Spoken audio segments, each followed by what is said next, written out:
Baik, Bung Haryadi. Artinya kayaknya dialog kita ini memang terpisah-pisah. Kadang-kadang mencocokkan waktunya sulit. Jadi DJP ada pas dengan DPR, pengusaha sekarang sendiri gitu ya. Jadi kita akan lanjutkan di dialog kesempatan mendatang. Namun sebelum mengakhiri Press Talk pada episode ini, saya ingin dengar ini pengalaman pribadi Bung Haryadi dengan orang pajak gitu. Ini juga menarik. Bagaimana bisa cerita lah? Apa memang baku atur ini udah selalu ada dan gayus-gayus ini sudah lama sebenarnya kan? Kenapa baru sekarang gitu? Kalau yang kaitan dengan semacam gayus itu, saya pikir saya nggak punya pengalaman seperti itu ya. Tapi yang jelas saya punya pengalaman manakala terjadi perbedaan pendapat dengan pemerintah. Dulu sempat ada juga Hotel Sahid ya diberitakan. Bukan. Kalau masalah itu masalah pajak daerah. Oh, pajak daerah dan alhamdulillah kita menang karena waktu itu kita diberikan penalti. Bukan penalti yang dendanya itu melebihi daripada ketentuan peraturan pemerintah pusat. Kan kita kan maksimumnya karena kan hotel di Jakarta ya. Ada itu. Nah, itu kan harusnya kan 2% kali 24 paling lama 24 bulan maksimum penalti. Jadi 2% kali 24 bulan itulah denda maksimum yang ada. Nah, pemerintah DKI waktu itu memberikan penalti yang melebihi itu. Nah, waktu itu kita challenge, tidak mungkin suatu aturan pemerintah daerah yang melebihi daripada ketentuan pusat gitu. Akhirnya kita menang waktu itu. Tapi itu dan itu acap kali terjadi juga, bukan hanya pada kasus Bung Haryadi ya. Saya waktu itu karena tidak beruntungnya karena kondisi krisis ya waktu itu ya. Jadi ada dispute lah, ada ini perhitungan biasalah di DKI seperti itu dan akhirnya waktu itu tapi akhirnya bisa duduk, bisa selesai. Nah, kalau pengalaman lain itu adalah yang juga kita perlu juga istilahnya kita juga harus dewasa, apalagi ini kan demokrasi. Betul.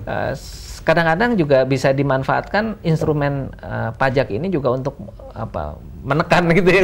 Karena saya ingat waktu tahun 2003 saya pernah memimpin demo gitu ke istana karena waktu itu memang kami merasa frustasi dengan teman-teman buruh karena kita sudah berunding dan ternyata ada kenaikan harga yang sedemikian. Sempat demo itu saya jadi repot. Nah, akhirnya waktu itu sempat rame gitu loh. Jadi akhirnya sempat rame dengan waktu itu dengan Dirjen Pajak waktu itu. Tapi akhirnya kita juga selesai karena waktu itu juga saya berikan penjelasan ya. Ini kita bicara kebijakan publik, jangan terus saya pribadi yang ditembakin kira-kira gitu.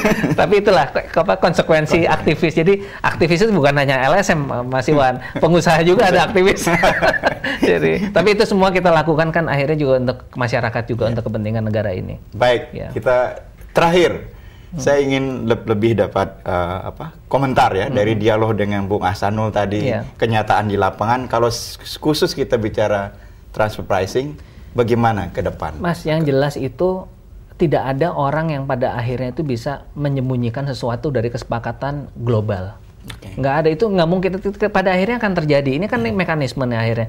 Karena saya rasa kondisi ini kan tidak hanya di Indonesia, negara lain juga pasti menghadapi masalah yang sama. Dan itu tadi saya bilang dengan Pak Ahsanul, tolong nanti juga dilihat subdirektorat ini untuk secara juga objektif. Jangan dia karena dia fungsi penerimaannya lebih besar, dia bikin aturan yang enak-enak aja untuk dia, itu nggak boleh. Jadi harus media juga akan kontrol. Iya, itu kita harus lihat secara dan betul nggak. Kita mendorong loh itu terbentuknya. Itu karena itu nggak mungkin dihindari. Sekarang semua negara tax haven juga sekarang dibuka semua kok. Dan itu di form SPT sekarang harus cantumkan ya.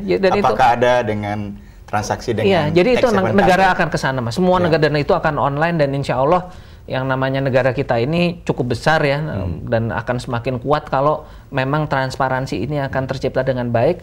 Dan yang paling penting sebetulnya di semua itu adalah bagaimana kita bisa mesejahterakan masyarakat kita, terutama di sini yang tanda petik, Mas ya, yang paling berat bagi pikiran Kadin itu kan adalah masalah tenaga kerja. Betul. Kita itu tenaga kerja formal kita hanya 30%, informalnya 70%. Negara segini besar, Mas, itu harusnya dibalik. Yang 70% yang harusnya formal, dan kalau formal itu kan berarti membayar pajak, Pak. Betul. Mas Iwan. Nah, ini yang PR kita. Jadi jangan kita juga berkutat di sininya tapi lupa bahwa ada paradigma yang salah di dalam negara ini mengelola tenaga kerjanya. Betul. Jadi kita selama ini nggak kelupaan loh. Pemerintah, teman-teman politisi bangga kalau informalnya besar, padahal itu keliru.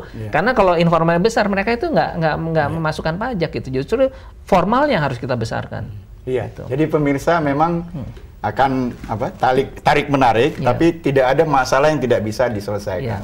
Pada kenyataannya angka di transfer pricing dugaan demikian besar, dan itu juga urusan kebangsaan kita. Iya, Saya rasa pengusaha nanti. seperti Bung Haryadi akan senang kalau pendapatan untuk negara juga besar. Sebenarnya bukan hanya itu, Mas. Ya. Sebetulnya di sini juga adalah menyangkut kompetisi ya. Jadi kalau semuanya dengan keterbukaan yang lebih clear dan semuanya itu, kompetisi kan juga lebih sehat.